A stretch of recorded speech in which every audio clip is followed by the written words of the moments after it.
మహిమ కలిగిన మా కన్న తండ్రి, మీ మహిమ కలిగిన నామానికి పాదములకు స్తుతులు స్తోత్రములు చెల్లిస్తున్నాం. గతించిన దినములన్నీ మమ్మల్ని కాచి కాపాడి మరొకసారి మీ కుమారుడును మా అన్నయ్యన పునరుద్ధాన దినమందు ఆత్మతోనూ సత్యంతోనూ ఆరాధించుటకు మా జీవితంలో మరొక అవకాశాన్ని మీరు ప్రసాదించారు. ఈ సమయాన్ని చూడలేక ఎందరో ఈ భూమిని విడిచి ఆత్మల లోకానికి వెళ్ళినప్పటికీ మమ్మల్ని ఇంకను కరుణించి మా ద్వారా ఇంకను మీ పని జరిగించుకోవాలన్న ఆశ మా మీద ఉంచి మరొక తరుణాన్ని మాకు ప్రసాదించినందుకు వందనములు. ఈ సమయాన్ని ఎంతోమంది వినియోగించుకోలేక భ్రష్టులై లోకానుసారంగా లోకంతో స్నేహం చేసి తిరుగుతున్నారు. తండ్రి, జ్ఞాపకం చేసుకునండి. మీ యొక్క మాటలు మేము ఆలోచించుకొని ఉండగా తగిన బుద్ధిని, తగిన జ్ఞానాన్ని మా అందరినీ ప్రసాదించి నడిపిస్తూ క్రీస్తు యేసు వారి పవిత్రమైన నామమున ఈ ప్రార్థన మీకు సమర్పించి వేడుకుంటున్నాం తండ్రి. ఆమేన్. చేరువ వచ్చిన దేవుని పిల్లలందరికీ మన ప్రభు అయిన యేసుక్రీస్తు వారి పేరట శుభాభివందనములండి. అపోస్తల కార్యములు 13వ అధ్యాయము. దయచేసి బైబిల్ అందరూ తెరవాలండి. ఏంట్రా కాళ్ళ మీద కాలేసుకొని కూర్చుంటున్నావు?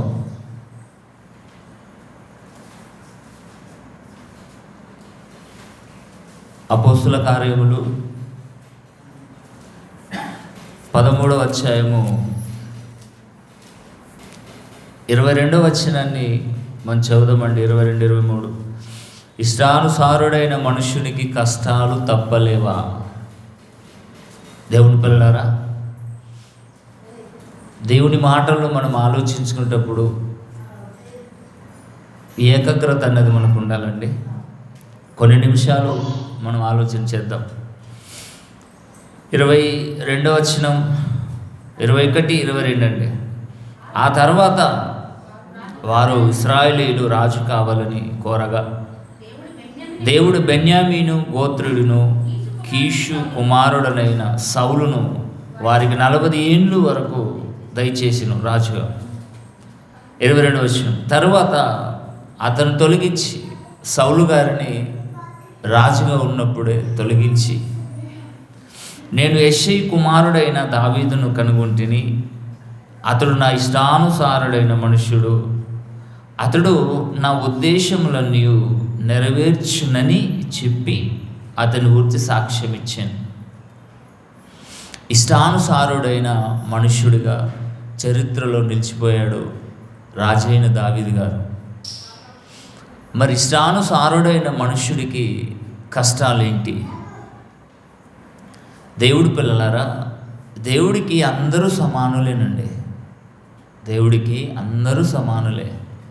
వాళ్ళు ప్రవక్తల, వాళ్ళు రాజుల, అపోస్తుల, యేసుక్రీస్తు వారా, విశ్వాసుల, పరిశుద్ధుల, బోధకుల, తన పిల్లల, ప్రతి ఒక్కరికి సమాధానంగా న్యాయం తీర్చే మన తండ్రి. ఇక ఆయన గురించి సాక్ష్యం ఇచ్చాడు. మరి ఎక్కడ దేవుని ఉద్దేశములను నెరవేర్చాడు? ఏ సందర్భంలో దేవునికి ఇష్టానుసారుడైన మనుష్యులుగా నిలబడ్డాడు అన్నది మనం చరిత్రలోకి వెళ్ళాలి. ఇక అపోస్తల కార్యాలు మనం చదివాము.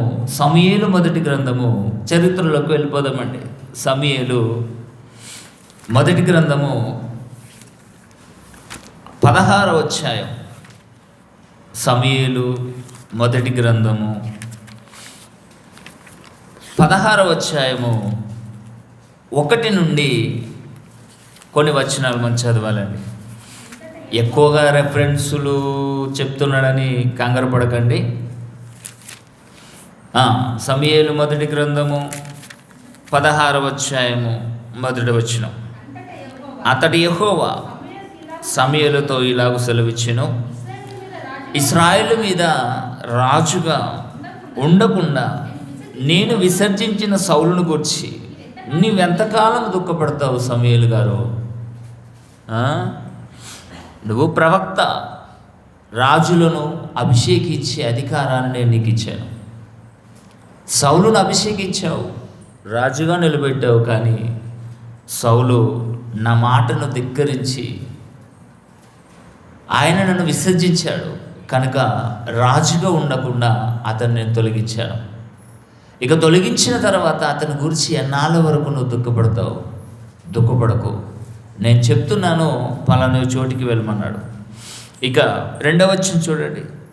సమూయేలు మొదటి వచనమండి. నీవెంతకాలము దుఃఖంతువు, నీ కొమ్మను తైలముతో నింపుము, బెత్లెహేమీయుడైన యెష్షయి యుద్ధకు నిన్ను పంపుచున్నాను కనుగొన్నాడు. అక్కడ 13వ అధ్యాయము 21, 22 వచనాలు మనం చదివాం కదండి.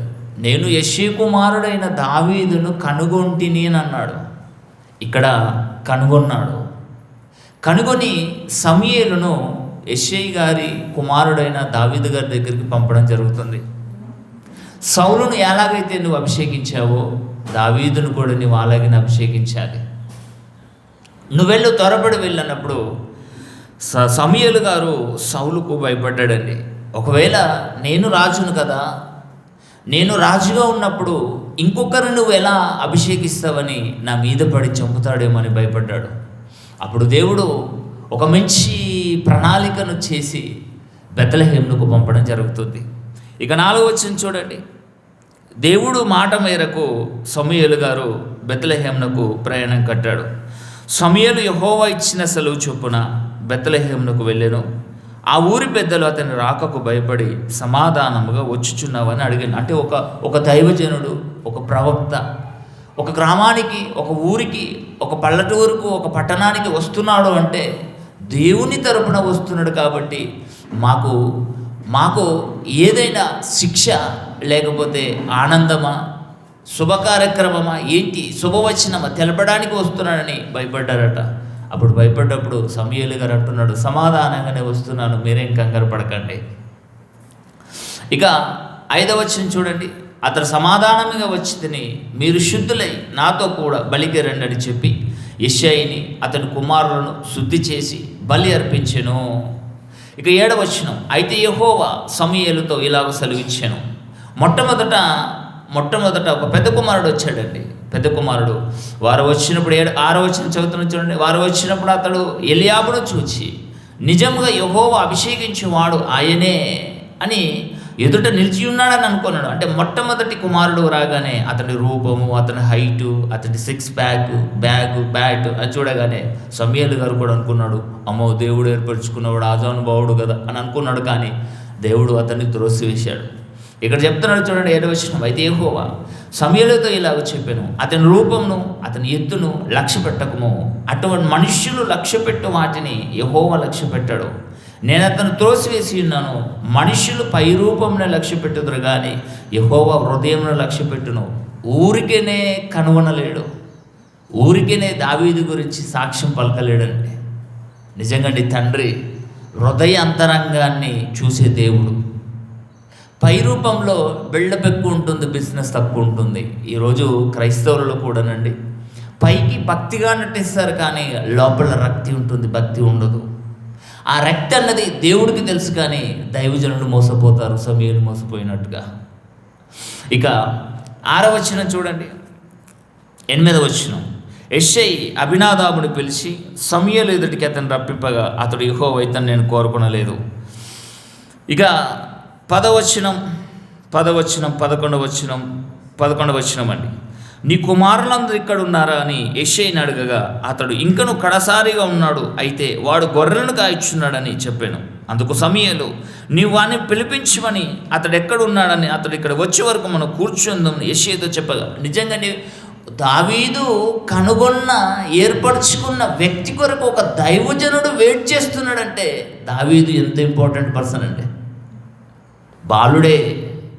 అతను బాలుడే, ఇంకా రాజుగా అభిషేకింపబడలేడు.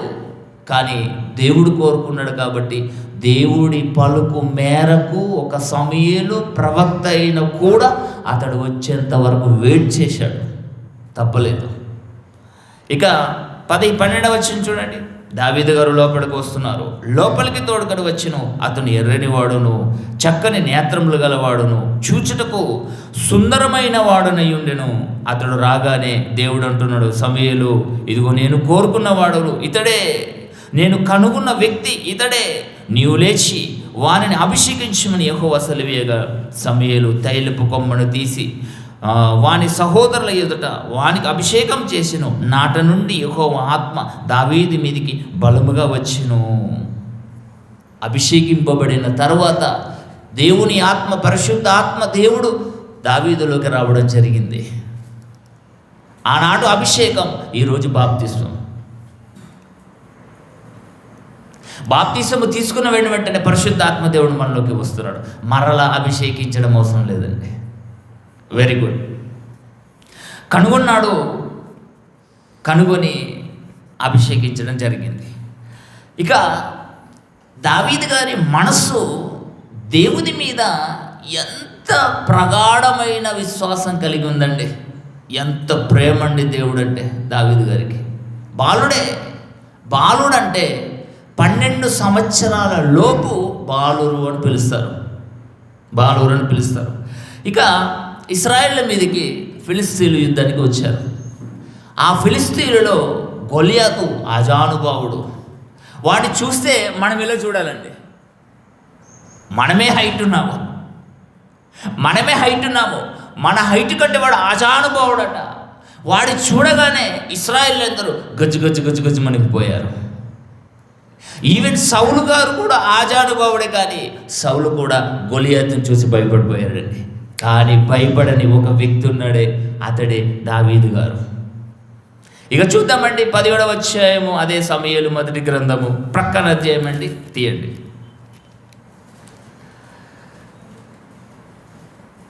17వ అధ్యాయము 24వ వచనం చదువుదామండి. 24వ వచనం. ఊరికనే కనుగొనలేడు. ఊరికనే దావీదును పని కట్టుకొని కనుగొనలేడు దేవుడు. ఎందుకంటే దేవుని ఉద్దేశములను నెరవేర్చేవాడు. దేవుడి మీద నిందొస్తే ఆ నిందను తొలగించిన వాడు దావీదు గారండి. అలాంటి దావీదు నా ఉద్దేశములు, నా మనసులో ఉన్న కోరికలను నెరవేర్చేవాడు.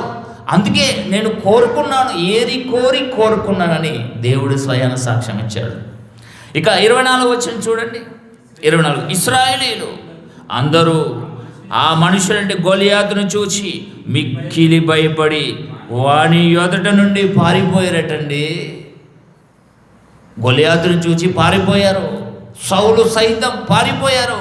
కానీ పారిపోని వాడే ఎవరు తెలుసండి? దావీదు గారండి. ఇక 25వ వచనం చూద్దామండి.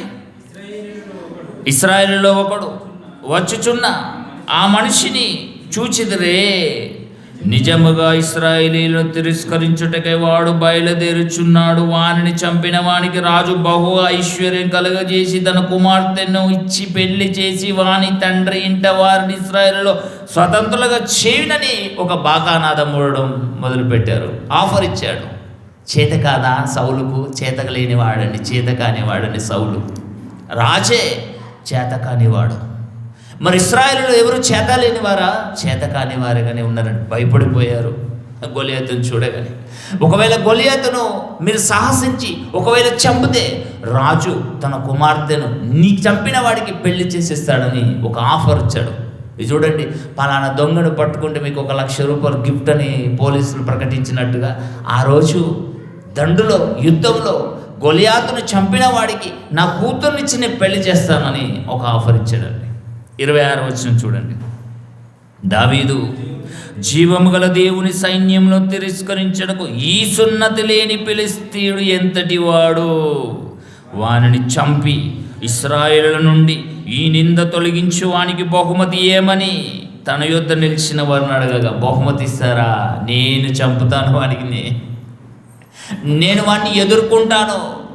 వీడు సున్నతి లేనివాడు, మేము సున్నతి గల పరిశుద్ధ జనం, మేము ఇశ్రాయేలీయులం, మేము దేవుని సొత్తు. దేవునిని వీడు తిరస్కరిస్తాడా? వీడిని నేను ఎదుర్కొంటానని ఆ దండులో ఉన్న వారితో మాట్లాడినప్పుడు అండి చూడండి 26వ వచనం చదవండి, 32వ వచనం చదవండి. 32వ వచనం. ఈ ఫిలిష్తీయుని బట్టి ఎవని మనస్సు కృంగ నిమిత్తము లేదు. ఇశ్రాయేలారా మీరు భయపడకండి. ఈ ఫిలిష్తీయుని బట్టి ఎవరి మనసును కృంగ నిమిత్తం లేదు. మీ దాసుడనైన నేను వానితో పోట్లాడుదునని రాజు ముంగట నిలబడి మాట్లాడాడండి. రాజు ఆజానుభావుడు సౌలు బొడ్డుకాయలకు ఉన్నాడండి. ఎవరు? దావీదు గారు. బుడింకాయలాగా అంటే చిన్నగా బాలుడు కదండి. అప్పుడు సౌలు ఆశ్చర్యపోయాడండి.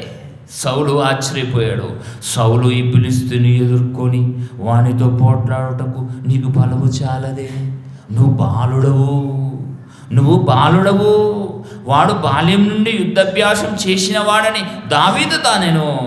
అప్పుడు దావీదు చూడండి, అందుకు దావీదు సౌలుతో ఇట్లనెను, రాజా, మీ దాసుడనైన నేను నా తండ్రి యొక్క గొర్రెలను కాయిచుండగా సింహమును ఎలుగుబంటి వచ్చి మందలో నుండి ఒక గొర్రె పిల్లను ఎత్తుకొని పోచుండగా నేను దానిని తరిమి చంపి దాని నోట నుండి ఆ గొర్రెను విడిపించి తిని, అది నా మీదికి రాగా దాని గడ్డము పట్టుకొని దానిని కొట్టి చంపి తిని, మీ దాసుడనైన నేను ఆ సింహమును ఎలుగుబంటిని చంపి తినే, జీవము గల దేవుని సైన్యంలో తిరస్కరించిన ఈ సున్నతి లేని ఫిలిష్తీయులు వాటిలో ఒక దాని వలె అవునని, సింహం యొక్క బలము నుండి ఎలుగుబంటి యొక్క బలము నుండి నన్ను రక్షించిన యెహోవా ఈ ఫిలిష్తీయుని చేతుల నుండి కూడాను నన్ను విడిపించినని చెప్పాను. అందుకు సౌలు, పొమ్ము, యెహోవా నీకు తోడు.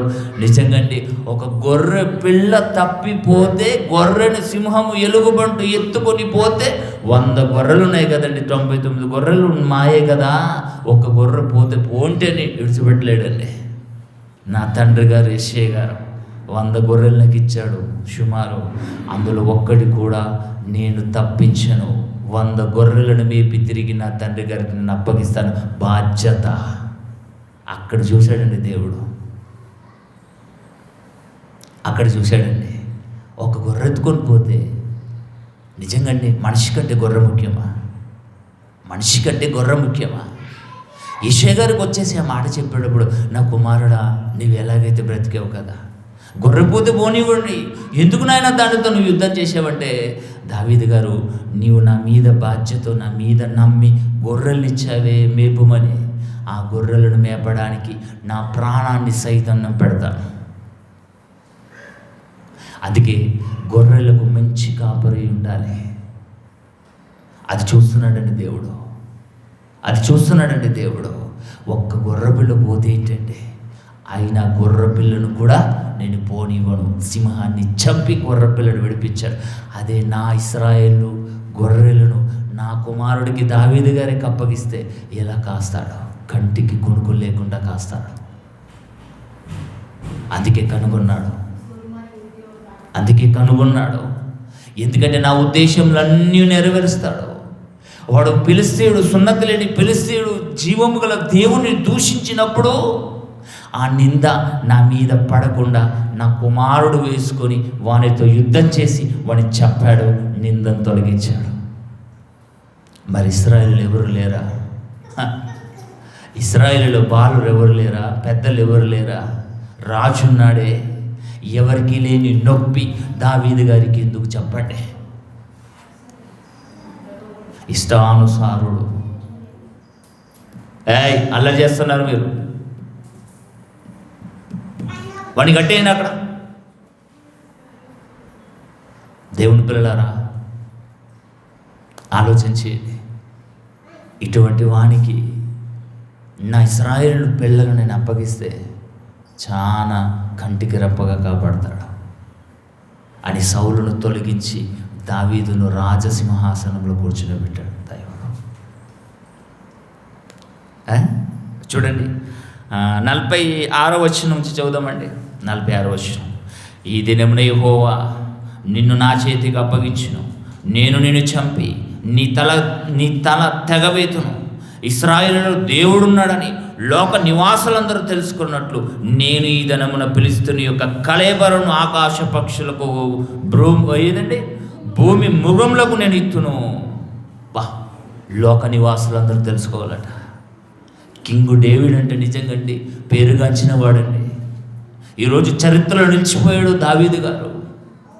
బాలుడుగా ఉన్నప్పుడే అంత సాహసం చేశాడు.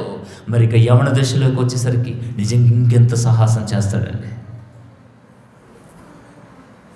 నా ఇష్టానుసారుడైన మనుష్యుడు, నా ఉద్దేశములన్నీ నెరవేర్చినవాడు. ఇక 47 చూడండి.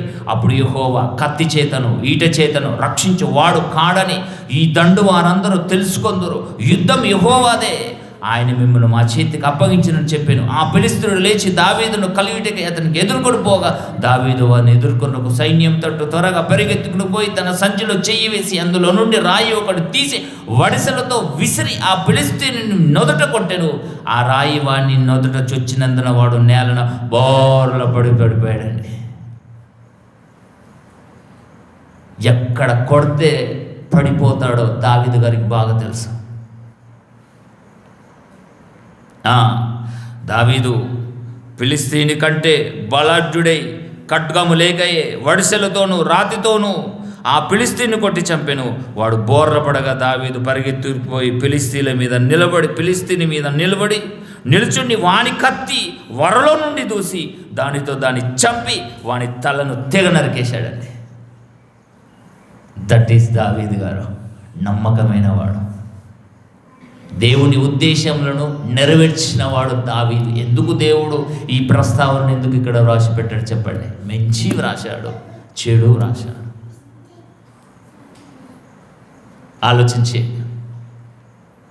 ఆలోచించేయండి దేవుడి పిల్లలారా.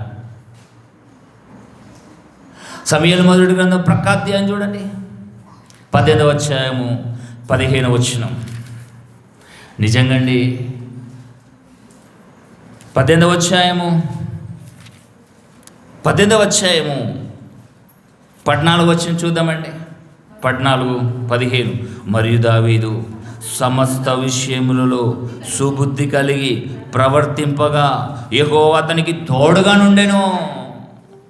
ఉద్దేశం నెరవేర్చడే కాదు, నేను చంపాను కదా ఇక నా అంతటి వాడు ఇంకెవడు లేదని గర్వాంధుడిగా మారిపోలేడు ఆ దావీదు గారు.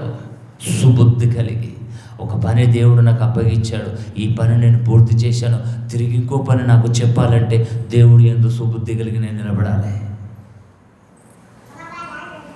ఏం చేశాడటండి? మరియు దావీదు సమస్త విషయములలో సుబుద్ధి కలిగి ప్రవర్తింపగా యెహోవా అతనికి తోడుగా నుండెను. దావీదు మిగుల సుబుద్ధి గలవాడి ప్రవర్తించుడు చూచి మరి అధికముగా అతనికి రాజే గాని భయపడ్డాడటండి. దావీదు జీవిత చరిత్ర దేవుని పిల్లలారా. దావీదు బాలుడుగా ఉన్నప్పుడు ఎలాంటి ప్రవర్తించాడు? మన పిల్లలు ఉన్నారు బాలులుగా, ఎలాంటి ప్రవర్తిస్తున్నారు ఒకసారి దీనికి మన పిల్లలకు కంపేర్ చేయండి. అదే 18వ అధ్యాయం 28-29 చూడండి. అదే 18, 28-29. యెహోవా దావీదునకు తోడుగా నుండుటయు తన కుమార్తె అయిన మీకాలు అతను ప్రేమించుటయు సౌలు చూచి దావీదునకు మరి ఎక్కువగా భయపడి ఎల్లప్పుడూ దావీదు మీద విరోధముగా ఉండెను. పగపెట్టుకున్నాడండి. వీడే చెప్పాడు కదా, చంపిన వానికి నా కూతుర్నిచ్చి పెళ్లి చేస్తాను, స్వతంత్రులుగా ఒక సామ్రాజ్యాన్ని నేను చేస్తాను అన్నాడే. దావీదు గారు ఫిలిష్తీయులతో అమాలేకీయులతో యుద్ధం చేసినప్పుడు అండి, సౌలు 1000 కొలది హతమార్చాడు, దావీదు గారు 10,000 కొలది హతమార్చాడు. ఆ పాట ఈ దుర్మార్గుడికి నచ్చలేదండి. నువ్వు చెయ్యు 10,000 తలలు నరకు, నిన్ను కూడా పొగిడేవారు కదండి. రాజైతే ఎక్కువ, ఎవడైతే నాకేంటన్నట్టు దేవుడు, నీవు 1000 నరికావు, 1000 కొలది నరికాడు సౌలు అన్నాడు. దావీదు గారు 10,000 తలలు నరికేశారు కాబట్టి 10,000 తలలు నరికేశారు. జయహో జయహో అని పాట పాడుతుంటే సౌలు గారికి నచ్చలేదని ఆనాటి నుండి దావీదు మీద విషపు చూపు జరిపించాడు. చంపడమే. కానీ సౌలు చేతికి దావీదు చిక్కలేడు, కానీ దావీదు చేతికి సౌలు చిక్కినను దేవుడు అభిషేకించిన వ్యక్తిని నా చేతులను నేను చంపాల హే అని సౌలు వేసుకున్న గుడ్డను చింపి అక్కడ పెట్టాడండి. కత్తి ఆయన వస్త్రం చింపి ఒక్క క్షణం కాదు, కత్తితో నిన్ను పొడి చేయాలంటే నిన్ను నేను చంపాను. నువ్వు పిచ్చోళ్ళ వెర్రోళ్ళ ప్రవర్తిస్తే నేను ప్రవర్తించను. ఎందుకంటే నేను దేవుడికి ఇష్టానుసారుడైన కుమారుడు, మనుష్యుడైన ఆయన ఉద్దేశాలను నెరవేర్చాలి అంటే అభిషేకించిన వారిని నేను ముట్టకూడదు. నిజంగా దేవుని పిల్లారా, దావీదునకు దేవుడు తోడుగా ఉన్నాడండి. తన కుమార్తె అయిన మీకాలును అతను ప్రేమించినయు సౌలు చూచి దావీదునకు మరి ఎక్కువగా భయపడ్డాడు. రాజే కానీ దావీదుకు భయపడ్డాడండి. అంటే దేవుని పిల్లలారా, మనము కూడా మన జీవితంలో ఎప్పుడైతే దేవుని యందు భయము భక్తితో సంఘానికి గౌరవంగా మనం ఉంటే నిజంగానే ప్రతి ఒక్కరు మనల్ని చూసి గౌరవిస్తారు, మనం చూసి భయపడతారండి. సమూయేలు 2వ గ్రంథము 7వ అధ్యాయం చూడండి, ఎలా దేవుని ఉద్దేశాలను నెరవేర్చాడండి. దేవుడు స్వయాన సాక్ష్యం ఇచ్చాడు. అంటే దావీదులో ఏం చూసి అంత సాక్ష్యం ఇచ్చాడు?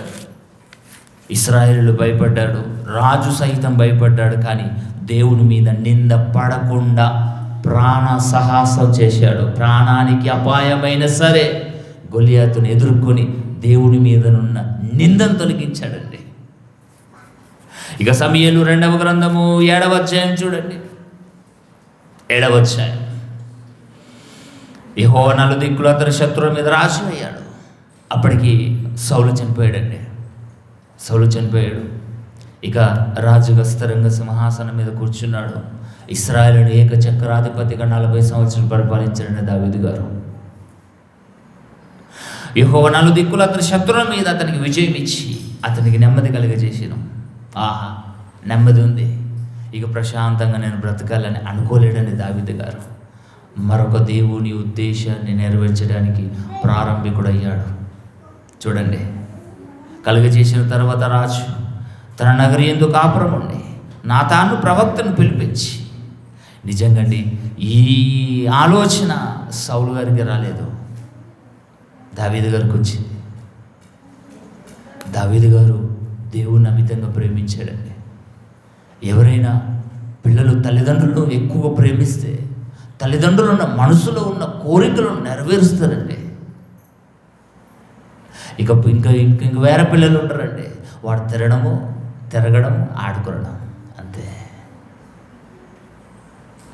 కానీ దావీదు గారు తండ్రి మనసులో ఉన్న ఉద్దేశాన్ని కనుగొని ఇగో నేను నెరవేర్చాలనుకున్నాడండి. నాతాను ప్రవక్తను పిలిపించాడు. ప్రవక్తను పిలిపించి 2వ వచనంలో, నేను దేవదారు మ్రాణులతో కట్టిన నగరి యందు వాసము చేయుచుండగా దేవుని మందసం ఇంటి డేరాలు నిలిచిన్నదనగా. ఏంటి? దేవుడు మందసము ఈ దేవదారు మ్రాణులతో కట్టిన నగరి యందు ఉండాలి. నేను సామాన్యుడని కదా, నేను డేరాలో ఉండాలి. ఏంటి రివర్స్ అయిపోయింది? ఏంటి నాతాను అని అన్నప్పుడు నాతాను అంటుండే, చూడండి, నాతాను యెహోవా నీకు తోడగానున్నాడు, నీకు తోచినదంతయు నెరవేర్చుమనెను. దేవుడికి ఒక బంగారు దేవాలయం కట్టాలన్న ఆలోచన దావీదు గారి మనసులో పడిందండి. ఎంత గొప్ప ఆలోచన అండి, ఎంత మంచి ఆలోచన అండి. డేరాలలో గుడారాలలో ఉంది 10 ఆజ్ఞల మందసం. ఆ మందసం ఎక్కడ ఉండవలసింది కాదు, నగరి కట్టెలతో కట్టింది కాదు, బంగారు దేవాలయం నేను కట్టిస్తాను. ఆ దేవాలయంలో దేవుని సన్నిధి ఉండాలి. ఎంత గొప్ప ఆలోచనండి. ఎవరికి వస్తుందండి దేవుని పిల్లలారా? అందుకే ఇష్టానుసారుడైన మనుష్యుల చరిత్రలో సంఖ్యలో నిలబడ్డాడు దావీదు గారు.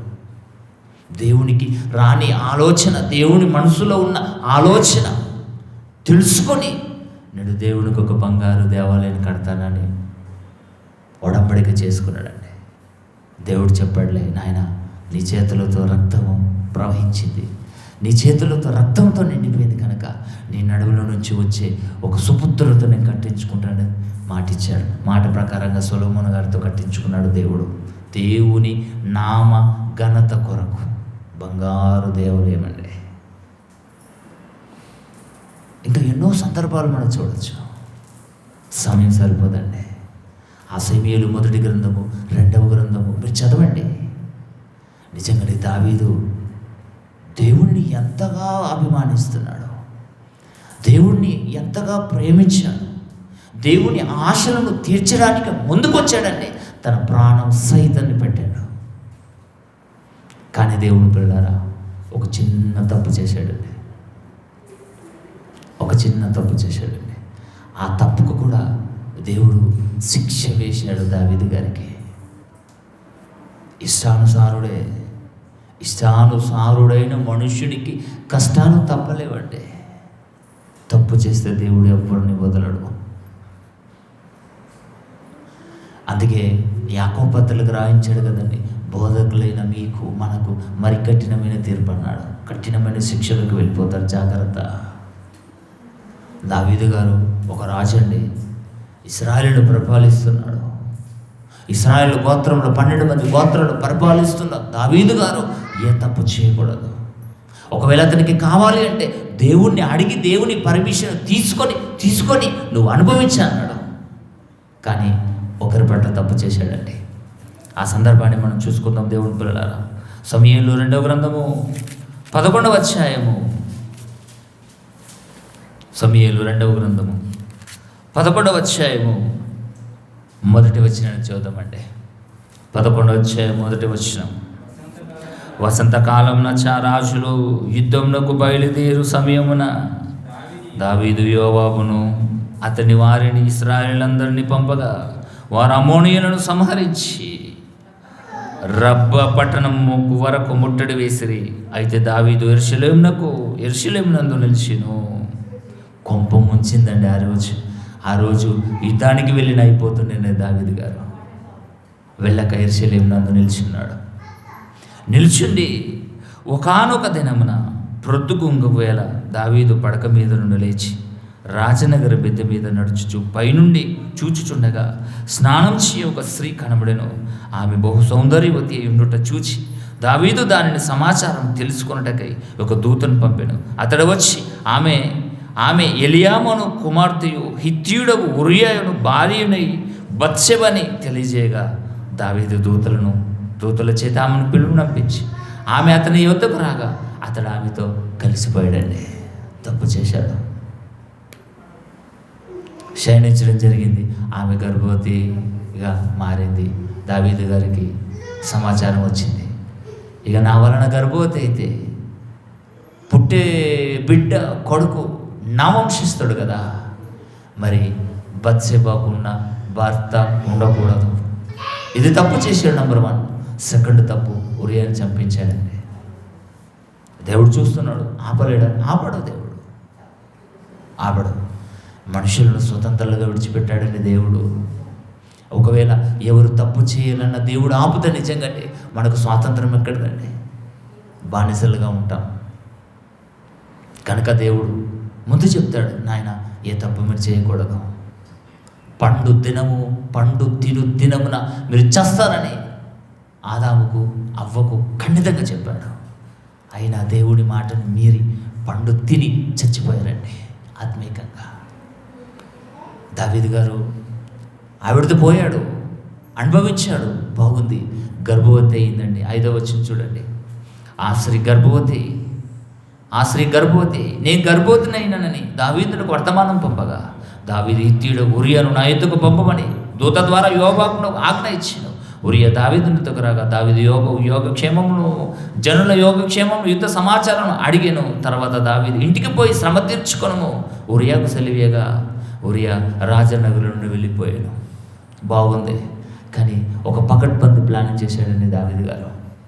రాజు తలుసుకుంటే దెబ్బలకు కొదవ అన్నట్టు రాజు తలుసుకుంటే ఎంతమందినైనా మట్టు పెట్టచ్చు. చూడండి, కిందికి చూడండి. అదే అధ్యాయము 14వ వచనం చూడండి. 14వ వచనం. ఉదయమున దావీదు యుద్ధము మోపుగా జరుగుతున్న చోట ఉరియాను ముందు పెట్టి అతడు కొట్టబడి హతమగున్నట్లు నీవు అతని యుద్ధ నుండి వెళ్ళిపోమని యోవాబునకు ఉత్తరము వ్రాయించి ఉరియా చేత పంపించాను. ఉరియా చేతితోనే ఉత్తరాన్ని పంపించాడండి. అంటే ఆయన చావు ఉత్తరాన్ని ఆయన చేతుల్లో పెట్టి ఆయన చంపించాడని చచ్చిపోయాడండి. నిజంగా దేవుడి పిల్లలారా, ఇది 2వ తప్పు. 15వ వచనం. యోవాబునకు ఉత్తరము రాయించి ఊరియా చేత పంపించెను. యోవాబు పట్టణమును ముట్టడి వేయుచుండగా ధైర్యవంతులుండు స్థలమును గుర్తించి ఆ స్థలమునకు ఊరియాను పంపెను. ఆ పట్టణపు వారు బయలుదేరి యోవాబుతో యుద్ధమునకు రాగా దావీదు సేవకులు కొందరు కూలిరి హిత్తీయుడవు ఊరియాను కూడా అయిపోయాడండి. ఎంత పకడ్బందీ ప్లాన్ చేశాడని దావీదు గారు. ఏమమ్మా నిద్రపోతున్నావు తల్లి, రాత్రి పడుకోలేవా, కళ్ళ మీద నీళ్ళు చల్లుకోపో. తల్లి కూతురు భలే ఉన్నారన్న. ఆలోచించండి దేవుని పిల్లారా. దావీదు గారు పకడ్బందీ ప్లాన్ చేశారు. ఊరియా భార్యను వాడుకునడమే కాక ఊరియాను కూడా చంపించాడండి. పాటలు పాడేటప్పుడు మంచిగా చూస్తున్నారు, ప్రార్థన చేసేటప్పుడు చూస్తున్నారు, వాక్యం చెప్పేటప్పుడు నిద్రపోతున్నారండి. వాక్యం మీకు ఎలా అర్థమవుతుంది చెప్పండి? అటువంటి అప్పుడు మీరు చర్చికి ఎందుకు రావడం అని చెప్పండి దేవుని పిల్లారా. అదే పడుకుని ఇంటికాడ పడుకోండి ప్రశాంతంగా. వారానికి ఒక్కరోజు, ఆ ఒక్కరోజు 2 గంటలు చర్చికి రావడానికి ఇంత బద్ధకం అండి. ఎన్ని కుటుంబాలు ఈ రోజు రాలేవండి? 10:30కు టైం చెప్తే 12:30 1 గంటలకు వస్తున్నారు. మీరా దేవుడికి భయపడిన వారు? ప్రతి ఒక్కడు గమనిస్తున్నాడు దేవుడు, మర్చిపోకండి. దావీదునే కనుమరించి దావీదునే చేసిన తప్పుకు శిక్ష దావీదుకు వేశాడంటే మనమెంత దేవుని దృష్టిలో. ఆఫ్టర్ ఆల్ చూడండి, ఉరియాయును హతమాయను. ఇక అదే 11వ అధ్యాయము 15వ వచనము చదివాం కదండి. 15వ వచనం. ఇక 24వ వచనం చదవండి. 24వ వచనం. అప్పుడు ప్రాకారం మీద నుండి వీలుకాండ్లు తమ సేవకుల మీద అంబులు వేయగా రాజు సేవకులలో కొందరు హతమైరి తమరి సేవకుడనే హిత్తీయుడకు ఉరియా కూడా హతమాయను. సమాచారం వచ్చేసింది. ఇక ప్రశాంతంగా ఇక ఉరియా చనిపోయాడు అని తెలియగానే 22వ వచనం చూడండి.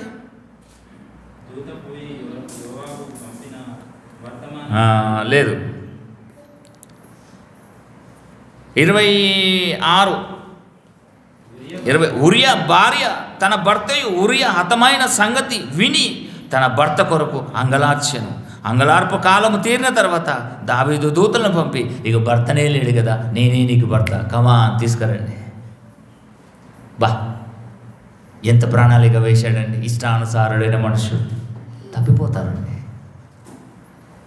ఎంత భక్తి, మర్యాద, భయం ఉన్నా ఏదో ఒక చోట మనం తప్పిపోతామండి.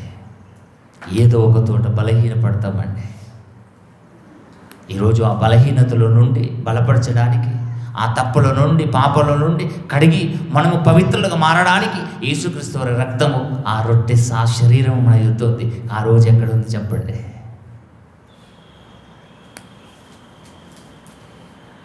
ఇక ఇవన్నీ చూశాడా దేవుడు? చూస్తున్నాడా? ఇక అమ్మయ్య, నా చేతికి మట్టి అంటకుండా ఉరియా చచ్చిపోయాడు. ఉరియా భార్య ఎవరు? నా భార్య. తీసుకురండి, కమాన్, ఎంజాయ్. అన్నీ సవికంగానే జరిగాయండి, ప్లాన్ ప్రకారంగా జరిగాయి. చేతికి మట్టంటలేదు. యుద్ధంలో చచ్చిపోయాడు ఎవరు? హిత్తీయుడైన ఉరియా. రాజు తప్పు కాదు, యోవాబు తప్పు కాదు, ఎవరి తప్పు కాదు. కానీ దేవుడు చూస్తున్నాడు. ఇక 12వ అధ్యాయం చేయండి. 12వ అధ్యాయంకు రండి. కావున యెహోవా నాతానుడు దావీదును ఎత్తుకు పంపాడు.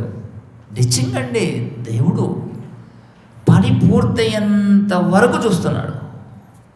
అది మంచి పనా చెడు పనా అంత అయిన తర్వాత అప్పుడు ప్రశాంతంగా ప్రవర్తన పంపిస్తున్నాడు. వెళ్ళు, దావీదును తొక్కు వెళ్ళు ఒకసారి.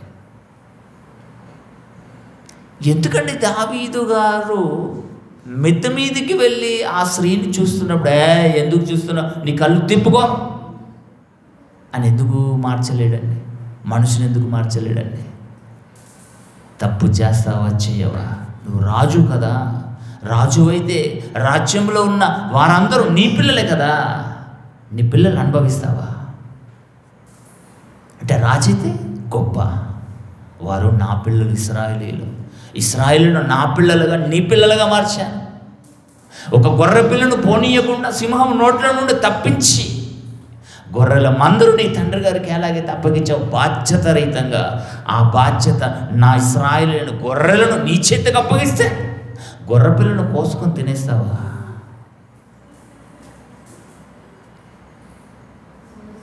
అసలు నువ్వెవరు అని నాతానును పంపించాడు. చూడండి, కావున యెహోవా నాతానును దావీదునితో పంపాను. అతడు వచ్చి దావీదుతో ఇట్లను, ఇక నిజంగా అండి డైరెక్ట్ చెప్పడం లేదు, నాతాను ప్రవక్త కదండి. రాజులు ఏ సమయంలో ఎలా ఉంటారో ఎవరు కూడా తెలియదు. సమూయేలు కూడా సౌలుకు భయపడి దావీదును అభిషేకించడానికి వెళ్ళు అంటే వెళ్తాను కరెక్టే, కానీ సౌలు నన్ను ఎదుర్కొని నన్ను చంపేస్తాడు. అక్కడ కూడా దేవుడు ఒక ప్రణాళిక ప్రకారంగానే పంపించాడు. బలి వెళ్ళు, బెత్లెహేము పట్టణానికి వెళ్ళు, నేను ఎప్పుడు చూపిస్తానో వాడిని నువ్వు అభిషేకించు అన్నాడు. ఇక్కడ కూడానండి డైరెక్ట్ దావీదు గారు నువ్వు తప్పు చేశావు, ఉరియను చంపించావు, ఉరియ భార్య నీ భార్యగా నువ్వు చేసుకున్నావు, ఏంటి నీ సంగతి అని అడగలేడండి. అమ్మో అడిగాడు అనుకోండి, ఇన్ని బంధించాడు అన్నాను అనుకోండి, నాతాను చచ్చిపోతాడని పాపం. రాజు తలుచుకుంటే దెబ్బలకు కొదవ అన్నట్టు అధికారాన్ని దుర్వినియోగం చేసుకుంటారండి. ఈరోజు చూడండి, నేనే పెద్దాన్ని దేశానికి, నేను చట్టాలు మార్చేస్తాను అని విర్రవిగిపోయారండి. విర్రబిగిపోతే దేవుడు తోకని కత్తిరించాడు. కనుక దేవుని పిల్లరా, ఏ సమయమైనా ఎవరినైనా దేవుడు వదిలిపెట్టడు. ఇక చదవండి, నాతాను దావీదుని ఎందుకు పంపాను? అతడు వచ్చి దావీదుతో ఇట్లనెను, ఒకానొక పట్టణం మంది ఇద్దరు మనుషులు ఉన్నారు. ఒకడు ఐశ్వర్యవంతుడు, ఆ దావీదైతే, ఒకడు దరిద్రుడు. ఐశ్వర్యవంతుడికి విశాలమైన గొర్రెలు గొడ్లను నిజంగా ఎలా మాట్లాడుతున్నాడండి, అస్సలు కనుగోలేడు. దావీదు గారు అస్సలు కనిపెట్టలేడండి. ఐశ్వర్యవంతుడు నేను, దరిద్రుడు ఉరియా అని అస్సలు కనిపెట్టలేడండి. దేవుడు చూడండి, నిజంగా అండి దేవుడు మహాజ్ఞానండి, సర్వజ్ఞానండి. ఎవరికి ఏ రీతిగా బోధ చేయాలో దేవుడికి నిజంగానే మహామహుడండి. ఎడ్సపడి తండ్రికి, ఇగో ఈ రీతిగా వెళ్ళి దావీదుకు చెప్పన్నాడు. అదే రీతిగా నాతాను వెళ్ళి చూడండి. అయితే ఆ దరిద్రునికి తాను కొనుక్కున్న ఒకే చిన్న అది ఆడు గొర్రె పిల్ల తప్ప ఏమీ లేకపోయాను. వాడు దానిని పెంచుకొని చుండగా అది వాని బిడ్డల యొద్దను ఉండి పెరిగి వాని చేతి ముద్దలు తెంచు, వాని గిన్నెలోని త్రాగొచ్చు, వాని కౌగిట పండుకొనొచ్చు, వానికి కుమార్తెవల ఉండెను. 4 వచనం. అట్లుండగా మార్గస్థుడు ఒకడు ఐశ్వర్యవంతుని ఎదుగు వచ్చెను. అతడు తన యుద్ధనున్న వచ్చిన మార్గస్థునికి ఆయత్తము చేయుటకు తన గొర్రెపిల్లలు కానీ గొడ్లను కానీ దేనిని ముట్టనొలక ఆ దరిద్రుని గొర్రెపిల్లను పట్టుకొని తన యుద్ధకు వచ్చిన వానికి ఆయత్తం చేసెను. దావీదు ఈ మాట విన మనుష్యుని మీద బహుగా కోపించుకొని, యెహోవా జీవంతో నిశ్చయముగా ఈ కార్యం చేసిన వాడు మరణపాత్రుడు. ఆ కార్యాన్ని చేసినవాడు నేనే అని అనుకోవడం లేదండి. మరణపాత్రుడు వాడు కనికరం లేక ఈ కార్యం చేసిన కనుక ఆ గొర్రె పిల్లకు ప్రతిగా 4 గొర్రె పిల్లలు ఇవ్వవాలని నాతానుతో నేను 7వ వచనం చూడండి. ఇప్పుడుగా నాతాను దావీదును చూసి, ఆ మనుషులు నీవే. ఏంటి రాజైతే ఎక్కువ దేవుడికి, నువ్వు పెద్ద గొప్ప. ఎవడైతే దేవుడికేంటి? ఇశ్రాయేలు దేవుడని యెహోవా సెలవిచ్చినదేమనగా, ఇశ్రాయేలు మీద నేను నిన్ను రాజుగా పట్టాభిషేకము చేసి సౌలు చేతుల నుండి నిన్ను విడిపించి నీ యజమాను నగరుని నీకు అనుగ్రహించి నీ యజమాను శీలను నీ కౌడుకు చేర్చి ఇశ్రాయేలు వారిని యూదా వారిని నీకు అప్పగించి తిని ఇది చాలదని నీవు అనుకున్న ఎడల నేను మరి ఎక్కువగా నీకు దేవా నాకు ఇంకా భార్యలు కావాలంటే నేను ఇచ్చేవాడిని కదా నాయన, ఎందుకు అడగలేవు నన్ను? ఎంత మంచి మాట మాట్లాడు. నీకు అంత ఉంటే 1 2 3 సరిపోదా? 10 మంది కావాలా? ఇచ్చేవాడిని కదా, నేను అడగనంటే కదా. ఎందరున్నారు ఇశ్రాయేలు. ఒకవేళ నీకు చాలదనుకుంటే మరి ఎక్కువగా నీకు ఇచ్చి ఉంటును కదా. నీవు యెహోవా మాటను తృణీకరించి ఆయన దృష్టికి చెడుతనం చేసేదివేమి? హిత్తీయుడ ఉరియాను కత్తి చేత చంపించి అతని భార్యను నీ భార్యగా యవ్వునట్లు నీవు పట్టుకొని ఉన్నావు. అమ్మోనీయుల చేత నీవతనిని చంపించితివి కదా.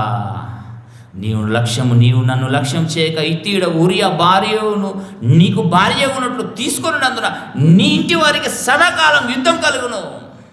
శపిస్తున్నాడు. చూడండి, శిక్ష అమలు చేస్తున్నాడు. దావీదు చనిపోయేంత వరకు యుద్ధముతోటే బ్రతికాడండి. అటు శత్రువులు అటు ఇంటివారు, అటు శత్రువులు అటు ఇంటివారు. బిగ్గు ఇంతవరకు చదివారే 102వ కీర్తన గ్రంథము, దావీదు గారి కీర్తన. ప్రాణము సొక్కిన వాడై దావీదు రచించిన కీర్తన.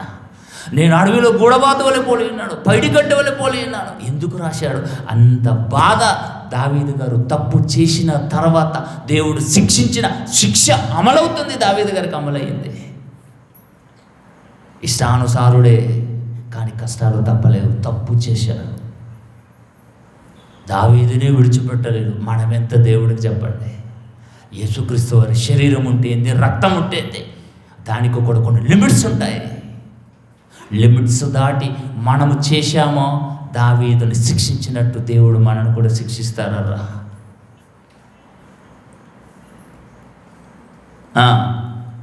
10 నీవు నన్ను లక్ష్య పెట్టక, లక్ష్యం చేయక ఇత్తీడ ఊరియా భార్య నీకు భార్య ఉండటం తీసుకున్నందున నీ ఇంటి వారికి సదాకాలం యుద్ధం కలుగును. నా మాట ఆలకించు. యెహోవా నేను సెలవిచ్చినదేమనగా, నీ ఇంటి వారి మూలము నేను నీకు అపాయం పుట్టిద్దును.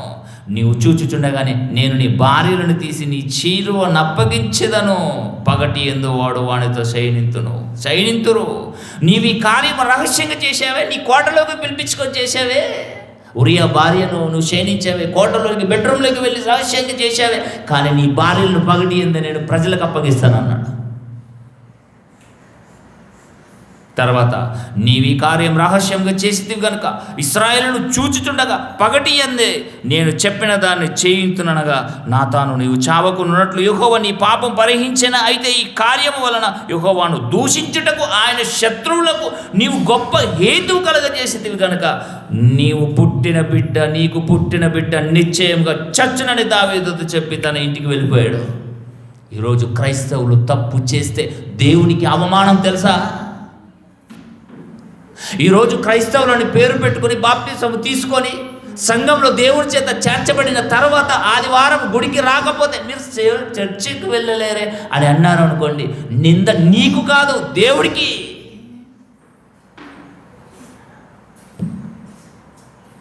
క్రైస్తవుడికి అర్థం కావడం లేదండి. ఈడొచ్చిన పిల్లలు ఉన్నా కానీ బాప్తిసం తీసుకోవడం లేదంటే ఎవరైనా అడుగుతారు కదా, మీ పిల్లలకు బాప్తిసం మేము ఇప్పించలేమండి. ఎందుకమ్మా? మా పిల్లలకు పెళ్ళిళ్ళు చేయాలి, మా వాడు దొరకడో, మా వాడికి పెళ్లి చేయాలి, మా కులాస్తుడు దొరకడో అని భయపడుతూ బిక్కుమంటూ బాప్తిసం ఇప్పించడం లేదండి. నీవు తప్పు చేయడం లేదా? నీ తప్పుకు శిక్ష అనుభవిస్తారు తల్లులారా, తండ్రులారా. ఇప్పటికే అనుభవిస్తున్నారు, లోపల చెప్పుకోవడం లేదు కానీ బయటకు. దావీదుని విడిచిపెట్టలేడు. మనమెంత? మన వలన దేవునికి అవమానం కలగకూడదు, మన వలన దేవునికి నింద రాకూడదు, మన వలన దేవుని నామము దూషింపబడకూడదు. నిజంగా ఆ మాట ఎంత గొప్ప మాట అండి. నీవు గొప్ప హేతు కలగజేసితివి. నీ వలన నీ కార్యము చేసావు దావీదు. నీకు బాగుందేమో, కానీ యెహోవాను దూషించుటకు ఆయన శత్రువులకు నీవు గొప్ప హేతు కలగజేసేది కనుక నీకు పుట్టిన బిడ్డ నిశ్చయంగా చచ్చునని దావీదుతో చెప్పి తన ఇంటికి వెళ్ళిపోయి చచ్చిపోయిందండి బిడ్డ కొరకు ఉపవాసం ఉన్నాడు, ప్రార్థన చేశాడు, దేవునికి మొరపెట్టాడు. కానీ దేవుని మొర వినలేడు. పాపముల మనవి దేవుడు వినడు. పాపము చేసి మనవి చేస్తున్నాడు. దావీదు గారు మనవి చేశాడు, పాపుల మనవి దేవుడు వినడండి. మీరు అనుకుంటున్నారా మీ పిల్లల నిమిత్తం కలలు కంటున్నారేమో? మీ కళ్ళలైపోతాయి. ఈ రోజు నుంచి రాసుకొని పెట్టుకోనండి. మీ కళలు కళ్ళలుగానే మారిపోతాయి. మీరు అనుకోని రీతిలో మీ పిల్లలను నిజంగానే నరకానికి పంపిస్తారు. మీరు ఏమనుకుంటారండి క్రైస్తవ్యం అంటే? వారానికి ఒక్కరోజు రావాలంటే ఇంత బలుప? పనులకు వెళ్ళిపోతారా? చచ్చిపోతున్నారండి పనులు అని పొంగ వెళ్ళిపోతారండి పనులు. దావీదునే విడిచిపెట్టలేడు. మనం ఎంతండి దేవుడికి ఇష్టానుసారుడైన మనిషినికి కష్టాలు తప్పలేవు, శిక్ష తప్పలేదు. మనం ఎంత ఆఫ్టర్ ఆల్.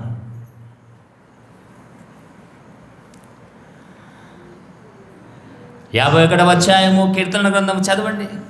దావీదు ఎంత దేవుడికి పశ్చాత్తాపడుతున్నాడు చూడండి. కీర్తన గ్రంథం 51వ అధ్యాయం మొదటి వచనమండి. దేవా నీ కృప చొప్పున, పైన చిన్న అక్షరాలను చూడండి. ప్రధాన గాయకుడికి దావీదు బత్షెబ యుద్ధకు వెళ్ళిన తర్వాత నాతానును ప్రవక్త ఆయన యుద్ధకు వచ్చినప్పుడు అతను రచించిన కీర్తన. దేవా నీ కృప చొప్పున నన్ను కరుణింపుము, నీ వాత్సల్యము బాహుల్యము చొప్పున నన్ను అతిక్రమను తుడిచివేయము. నేను అతిక్రమించాను, నేను పాపం చేశాను తండ్రి, నన్ను క్షమించు అని పశ్చాత్తపడినను శిక్ష అమలు చేయకుండా దేవుడు విడిచిపెట్టలేడండి. నా దోషం పోవున్నట్టు నన్ను బాగా కడుగండి, నా పాపం పోవున్నట్టు నన్ను పవిత్రపరచండి. నా పాపం ఎల్లప్పుడు నా ఎదుటనున్నది, నీకు విరోధంగా నేను పాపం చేశానయ్యా.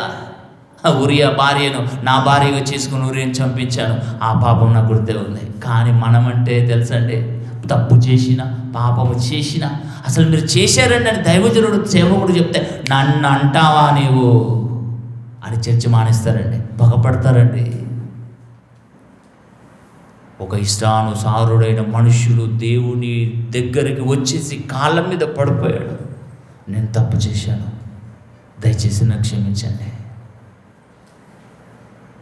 నీకు విరోధంగా నేను పాపం చేసి ఉన్నాను, నీ దృష్టి ఎదుట నేను చెడతనం చేసి ఉన్నాను. కావున ఆజ్ఞ ఇచ్చినప్పుడు నీవు నీతిమంతుడు అగుపడదువు, తీర్పు తీర్చినప్పుడు నిర్మూలనుగా అగుపడదువు. 7వ వచనం, నేను పవిత్రుడగునట్లు ఈ సోపుతో నా పాపం పరిహరింపుము, హిమము కంటేను నేను తెల్లగా నుండినట్లు నీవు నన్ను కడుగుము. ఎంత పశ్చాత్తాపడ్డాడంటే ఉపవాసముతో ప్రార్థన చేశాడు.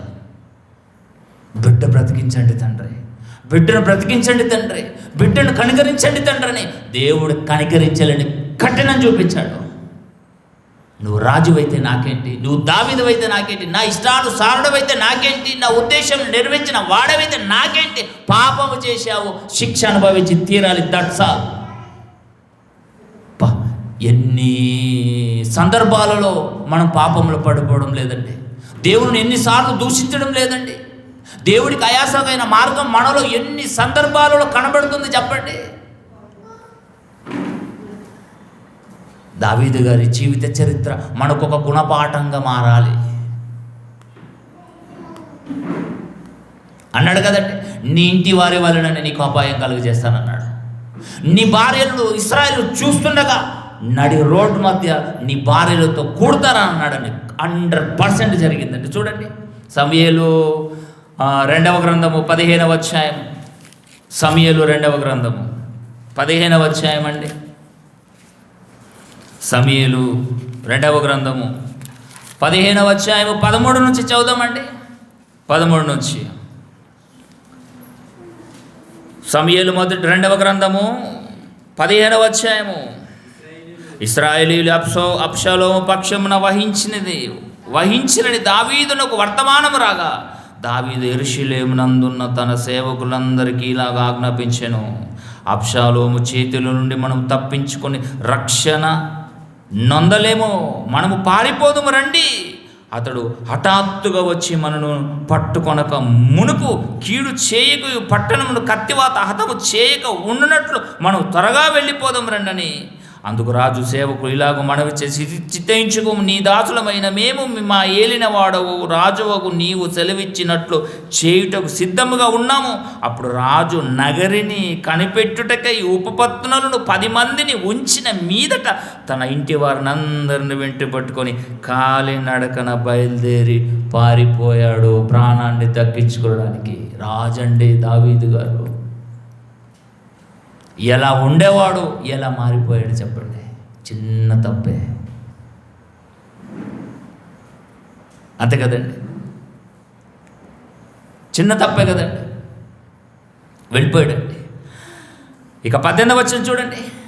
18వ వచనం, అదే సమూయేలు 2వ గ్రంథము 15వ అధ్యాయము 18వ వచనము. అతని సేవకులందరూ అతని ఇరు పార్శ్వమున నడిచిరి, కేదేతీయులందరూ ఫిలైతీయులందరూ గాతు నుండి వచ్చిన 600 మంది గిత్తీయులను రాజుకు ముందుగా నడుచుచుండిరి. ఇక చూడండి, రాజు హిత్తీయుడగు ఇత్తాయిని కనుగొని, నీవు నివాస స్థలమును కోరు పరదేశమై ఉన్నావు, నీవెందుకు మాతో కూడా వచ్చుచున్నావని, నీవు తిరిగిపోయి రాజున్న స్థలమునందు ఉండుము, నిన్ననే వచ్చిన నీకు ఎక్కడికి పోదునో తెలియక ఉన్న మాతో కూడా నీ తిరుగులాట ఎందుకు, నీవు తిరిగి నీ సహోదరులను తోడుకొని పొమ్ము, కృపాసత్యములు నీకు తోడగా ఉండునుగా అని చెప్పాను. ఇత్తాయి, నేను చచ్చినను బ్రతికినను యెహోవా జీవముతోడు నా ఏలిన వాడవు రాజువునకు నీ జీవముతోడు, నీ స్థలమందు నా ఏలిన వాడవు రాజువుకు నీవుందు ఆ స్థలమందే నీ దాసుడనైన నేనెందుని రాజుతో మనవి చేశాను.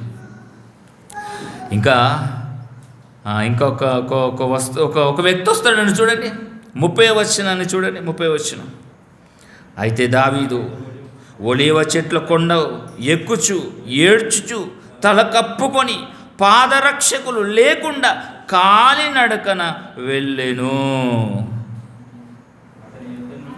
ఎంత పరిస్థితి వచ్చేసిందండి, కాళ్ళకు చెప్పులు లేకుండా కాలినడకతో పాదరక్షకులు లేకుండా.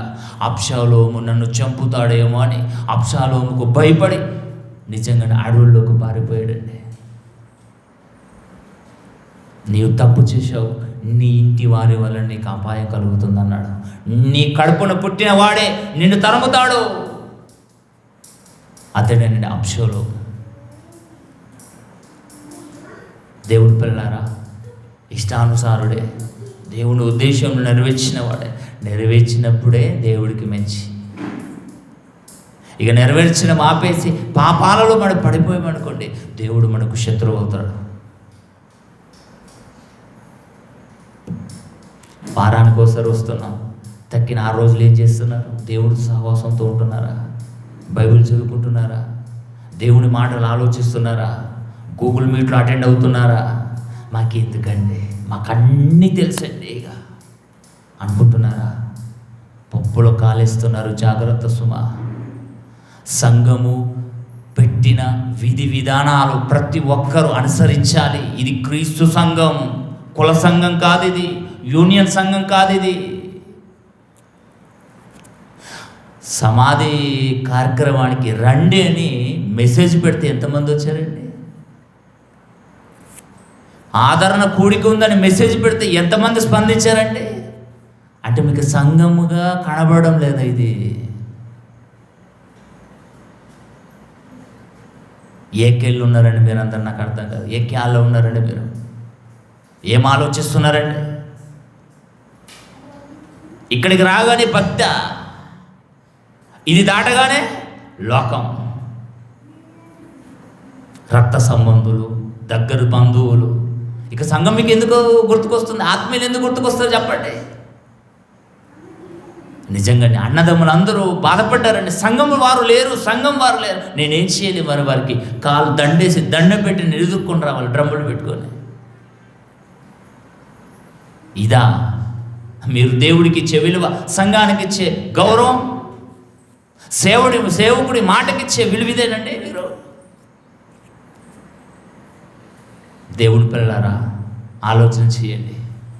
అబ్షాలోము దావీదును తరిమాడండి. అబ్షాలోము దావీదును చంపాలని, దావీదు రాజ్యాన్ని చేజిక్కుంచుకొని దావీదు సింహాసనం మీద కూర్చుండాలని ప్రయత్నం చేశాడు. అబ్షాలోము దెబ్బకు దావీదు గారు పారిపోయాడండి. మహాబలాఢ్యుడే, కానీ బలహీనుడైపోయాడు. తప్పు చేశాను, పాపం చేశాను, బలహీనుడైపోయాడండి. సౌలుకే భయపడినవాడు, గొల్యాతుకు భయపడినవాడు, అమాలేకీయులకు భయపడినవాడు, ఫిలిస్తీయులకు భయపడినవాడు, 10,000 కొలది తలలు నరికినవాడు తన అబ్షాలోము కన్న కుమారుడికి భయపడి ఎందుకు పారిపోయాడు అంటే తప్పు చేశాడు, బలహీనుడయ్యాడు. కొందరు చూడండి, దేవుడి దగ్గరికి రావడానికి భయపడతారు, రొట్టె ద్రాక్షరసం తీసుకోవడానికి భయపడతారు, ప్రార్థన చేయడానికి భయపడతారు. ఎందుకంటే ఎవరో తప్పు జరిగింది, అందులో పాపం చేశారు, బలహీనులయ్యారు. కనుక దేవుని సన్నిధికి రారండి. వాక్యం అండి, ఇది కట్టుకథ కాదండి, యథార్థ గాథ. దావీదునే విడిచిపెట్టలేడు.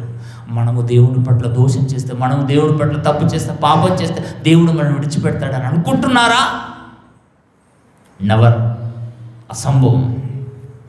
ఇక చూడండి 16వ అధ్యాయం 11వ వచనం చూడండి. సమూయేలు 2వ గ్రంథము 16వ అధ్యాయము 11వ వచనం అండి. నిజంగా ఈ మాట చదివినప్పుడు అండి నాకైతే చాలా బాధ అనిపించింది. నా కళ్ళలో నీళ్లు తిరిగాయండి. దావీదు గారు ఎలా మాట్లాడుతున్నాడంటే అభిషేక్తో తన సేవకులందరితో పలికినదేమనగా, నా కడుపును పుట్టిన నా కుమారుడే నా ప్రాణము తీయచూచుచుండగా ఈ బెన్యామీనీయుడు ఈ ప్రకారం చేయుట ఏమి ఆశ్చర్యమా? శపించాడండి బెన్యామీనీయుడు దావీదును, దాచును శపించాడు. ఏమటి శపించాడు చూడండి. నా ఏలిన వాడవు రాజగునగు నిన్ను శపింపనేలా శపించాడండి. 7వ వచనమండి. ఈ షిమి రాజును పట్టుకొని నరహంతకుడా, దుర్మార్గుడా, చీపో చీపో, నీవెవలు లేవని నీవు వెళ్ళగొట్టిన సౌలు ఇంటివారి హత్యను యెహోవా నీ మీదికి రప్పించెను. ఓరి పిచ్చి సన్నాసి, సౌలు హత్య దావీదు మీదికి రాలేదు, దావీదు గారి మీదకి రాలేదు. దావీదే తప్పు చేశాడు. తప్పు చేసింది దావీదు మీదికి వచ్చింది. ఓబద్య గ్రంథంలో ఉంది కదండి, నీవేది చేసుకుంటే అది నీ మీదకి వస్తుందంటే. తప్పు చేశాడు కాబట్టి అబ్షాలోముకు భయపడి ప్రాణాలను దాచుకోవడానికి, ప్రాణాలు కాపాడుకోవడానికి కొడుకు నుండి పారిపోతాడని మహాబలాఢ్యుడు. 16వ అధ్యాయం 20వ వచనం చూడండి. 16వ అధ్యాయం 20వ వచనం. అబ్షాలోము అహీతోపెలుతో మనము చేయవలసినది పని ఏదో తెలుసుకొనుటకి ఆలోచన చేతిమి రమ్ము అనగా, అహీతోపెలు నీ తండ్రి చేత ఇంటికి కావలి ఉంచబడిన ఉపపత్తుని యుద్ధకు నీవు పోయిన ఎడల నీవు నీ తండ్రికి అసహ్యుడవైతివని ఇశ్రాయేలందరూ తెలుసుకుందరు. అప్పుడు నీ పక్షమున నున్న వారందరూ ధైర్యం తెచ్చుకుందని చెప్పగా, కాబట్టి మేడ మీద వారు అబ్షాలోమునకు గుడారము వేయగా ఇశ్రాయేలందరికీ తెలియనట్లుగా అతడు తన తండ్రి ఉపపత్నులను కూడెను. నువ్వు రహస్యంగా చేసేవరా? ఉరియా భార్యను తీసుకెళ్ళి బెడ్రూమ్లో నువ్వు అనుభవించావు కదా. నీ భార్యలను ప్రజలు చూస్తుండగా వేరొకడికి అప్పగిస్తానన్నాడు. ఆ వేరొకడు ఎవరు కాదని అబ్షాలోముకు అప్పగించాడు దేవుడు. ఎంత సిగ్గుండే. ఉపపత్నులైన భార్యలేనంటే, ఉంచుకున్న వారేనంటే, భార్యలు ఉపపత్నులు. నిజంగా దేవుడు ఏది చెప్పినా అది అక్షరాల నెరవేర్పు జరిగింది. నిజంగండి దేవుని పిల్లలారా, మేడ మీద వారు అబ్షాలోముకు గుడారం వేశారట. 22 వచనం. వేగా ఇశ్రాయేలందరికీ తెలియనట్లుగా అతడు తన తండ్రి ఉపపత్రులను కూడెను. అక్కడ చెప్పాడు కదండి, ఏమడి చెప్పాడండి? 12వ అధ్యాయంలో 14వ వచనం 13వ వచనం చూడండి. 12వ వచనం. పగటి యందు వాడు వానితో సైనించును, నీవి కార్యమును రహస్యంగా చేసేది కానీ ఇశ్రాయేలందరూ చూచుచుండగా పగటి యందే నేను చెప్పిన దానిని చేయుంతునని దేవుడే పని కట్టుకొని చేయించాడని దావీదుకు బుద్ధి కలగాలి. మరలా బత్షెబ పట్ల చేసిన తప్పు ఇంకెవరి పట్ల చేయలేడండి దావీదు గారు. బత్షెబను భార్యగా చేసుకున్నాడు, కానీ దేవుడు మొదటి బిడ్డను చంపేశాడు. కానీ రెండో బిడ్డే సొలొమోను గారు బహుప్రియుడు. ఆ సొలొమోను గారి ద్వారానే తన నామ ఘనత కొరకు మందిరాన్ని కట్టించుకున్నాడు దేవుడు. నిజంగానే 13వ వచనం, నేను పాపం చేశాను ఒప్పేసుకున్నాడండి. అవును, ఆ మనుషులను నేనే, ఆ ఐశ్వర్యవంతును నేనే, ఆ గొర్రెపిల్లను నేనే తీసుకున్నాను, నేనే వాడుకున్నాను, అతన్ని చంపించాను, నేను పాపం చేశాను. తండ్రి, నా పాపం నిస్సోపుతో కడుగుమని మరలా 51వ కీర్తన గ్రంథంలో దేవుని పాదాల యొద్ద ఏడుస్తున్నాడని తన కళ్ళీళ్లతో దేవుని పాదాలను కడిగాడు.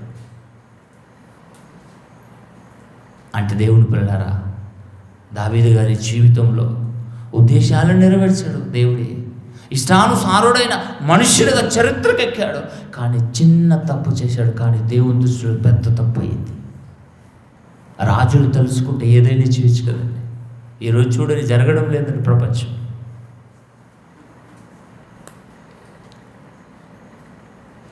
రాజుల మొదటి గ్రంథం 1వ అధ్యాయము తీయండి. రాజుల మొదటి గ్రంథము 1వ అధ్యాయము 1వ వచనం అండి. రాజుల మొదటి గ్రంథము 1వ అధ్యాయం 1వ వచనం. రాజైన దావీదు బహువృద్ధుడు కాగా సేవకులు అతనికి ఎన్ని బట్టలు కప్పినను అతనికి వెట్ట కలుగక ఉండెను. కాబట్టి వారు మా ఏలిన వాడవు రాజువకు నీ కొరకు తగిన చిన్నదాన్ని వెతుకుటకు మంచిది. ఆమె రాజైన సముఖమందు నిన్ను ఆదరించి వెట్టకలుగుటకు నీ కౌగిట్లో పండుగను చెప్పి ఇశ్రాయేలీయుల దేశపు నలుదిక్కులలో తిరిగి ఒక చక్కని చిన్నదానిని వెతికి అభిషేకను సునేమిరాలని చూచి రాజునందుకు తీసుకొని వచ్చిరి. ఆ చిన్నది బహు చక్కనిదయ్యుండి రాజును ఆదరించి ఉపచారము చేయుచుండెను గాని రాజు దానిని కూడలేడు, పాపము చేయనిగా.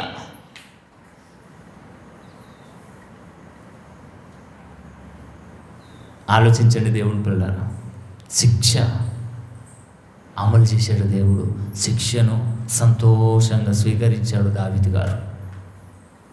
ఆదాములాగా అవ్వలాగా దేవుడి మీద నెపాన్ని ఎత్తలేడండి. నేను పాపం చేసిన తండ్రి నన్ను క్షమించండి, ఈ తప్పుకు శిక్ష ఏంటి, నేను అనుభవిస్తాను. అలా అనుభవించుటూ కూడా చివరి వరకు దేవుని కోసం బ్రతికాడండి. ఇక చివరిగా 13వ అధ్యాయం 37వ వచనం అపోస్తల కార్యములు 13వ అధ్యాయము 37వ వచనాన్ని చదువుదామండి. 13వ అధ్యాయము అపోస్తల కార్యములు 13వ అధ్యాయము 37వ వచనం. దావీదు దేవుని సంకల్పము చొప్పున తన తరము వారికి సేవ చేసి నిద్రించాడు.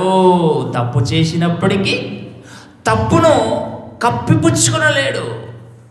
తప్పుకు శిక్ష అనుభవించాడు. అనుభవిస్తూ దేవుని క్షమ కోరుతూ మరలా దేవుడు క్షమించి శిక్షను అమలు చేసిన తర్వాత, పూర్తయిన తర్వాత మరల బత్షెబ యుద్ధకు వెళ్ళినప్పుడు దేవుడు ఒక కుమారుని ఇచ్చాడు. అతడే సొలొమోను గారు. దావీదు తన దేవుని సంకల్పం చొప్పున తన సంకల్పం చొప్పున కాదు. ఈరోజు మన బ్రతుకులు, మన కుటుంబాలు అన్నీ మన సంకల్పం చొప్పున నడుస్తాయి, కానీ దేవుని సంకల్పం చొప్పున నడవే దేవుని పిల్లలు. దేవుని సంకల్పం చొప్పున నడుస్తే నిజంగానే సాఫీగా సాగుతుంది జీవితం. ఏ ఆటంకాలు ఉండవు, ఏ సమస్యలు ఉండవు, ఏ ఒత్తిళ్ళు ఉండవు, ఏ ప్రతికూల పరిస్థితులు ఉండవు. దేవుని మీద ఆధారపడాలంతే. దావీదు గారు ఇష్టానుసారుడైన మనుషుడు, కానీ తప్పు చేశాడు, శిక్ష అనుభవించాడు, ఉద్దేశాలను నెరవేర్చాడు. అయిన దేవుని పిల్లరా, తప్పు చేసిన తప్పుకు శిక్ష అనుభవిస్తూ చివరికి దేవుని సంకల్పము చొప్పున తన తరము వారికి సేవ చేసి నిద్రించి పరదేశకు వెళ్ళిపోయాడు. మరి మన పరిస్థితి ఏంటి? మనం ఒకవేళ దేవుని దృష్టికి ఏదైనా మనం పాపం చేసిన వారం అయితే, తప్పు చేసిన వారం అయితే, మన పట్ల దేవుడు బాధగా ఉంటే నిజంగా దేవుని పిల్లలు దేవుణ్ణి శరణు వేడుకోవాలి. దేవుని పాదాల చేత పడుకోండి. దేవుడు క్షమిస్తాడేమో. ఆయన కుమారుని జ్ఞాపకం చేసుకొని మరలా తప్పు చేయకండి అని విడిచిపెడతాడేమో, లేక శిక్ష అమలు చేస్తాడేమో, ఎవరికి కూడా తెలియదు. శిక్ష అమలు చేసినా అది మనం భరించాలి. ఎందుకంటే తప్పు మనది, మన వైపు ఉంది కాబట్టి. లేక దేవుడు క్షమించి వదిలేస్తే మరలా తప్పు మరలా మన జీవితంలో చేయకూడదు. దావీదు గారి జీవితము నిజంగానే ప్రపంచానికి గుణపాఠం అండి. ఇష్టానుసారుడైన మనుషునికి కష్టాలు తప్పలేవు దేవుని పిల్లరా. మనమెంత కనుక దినదినము మన ఆత్మీయ జీవితాన్ని అభివృద్ధి పరుచుకోవాలి. వాక్యంతో సరి చేసుకోవాలి. లోపాలు ఉంటాయి, తప్పులు చేస్తాం, పాపాలు చేస్తాం, కానీ వాక్యం అనే ఉదక స్నానము, వాక్యం అనే పాలలు వంటి ఉదక స్నానమును చేయాలి. పాపాలు కడిగి వేసుకోవాలి. ప్రతి ఆదివారము సంఘముగా సహవాసంగా కూడుకోవాలి. యేసుక్రీస్తు వారి శరీరానికి సాదృశ్యమైన రొట్టె, ఆయన రక్తానికి సాదృశ్యమైన ద్రాక్షరసం రొట్టె విరవాలి. ప్రార్థనలు ఎడతెగక ఉండాలండి. ఇలా చివరి వరకు చేయలేదు. ఒక వారం వచ్చి ఒక వారం తప్పిస్తున్నారు చాలామంది. ఎందుకు తప్పిస్తున్నారు మీకే తెలుసు, నేను అడగను. అడిగి అలసిపోయానండి. ఎందుకు లేట్ వస్తున్నాను కూడా నేను అడగడం, నేను అలసిపోయానండి. మీ ఇష్టం. ప్రతి ఒక్కటి దేవుడు చూస్తున్నాడు. ప్రతిదీ దేవునికి సమాధానం చెప్పవలసిన బాధ్యత మీదే. ఒకవేళ నేను తప్పు చేస్తే నేను చెప్పాలి, నేను లేట్ వస్తే నేను దేవునికి సమాధానం చెప్పాలి. సేవకుడైతే దేవుడికి ఎక్కువ, విశ్వాసాలైతే దేవుడికి తక్కువ. ఇంకా మాకేనండి కఠినమైన తీర్పులోకి వెళ్ళాలి. కాబట్టి మేము ఒళ్ళు జాగ్రత్త పెట్టుకొని ఉండదు ఉన్నట్టుగా నేను ప్రకటిస్తాను. నా మీద మీరు మన్ను పోసినా సరే, నా మీద మీరు నన్ను శపించినా సరే, ఏది చేసినా కదా సరే, దేవుని దృష్టికి నేను అనుకూలంగా బ్రతకాలని నేను కోరుకుంటాను.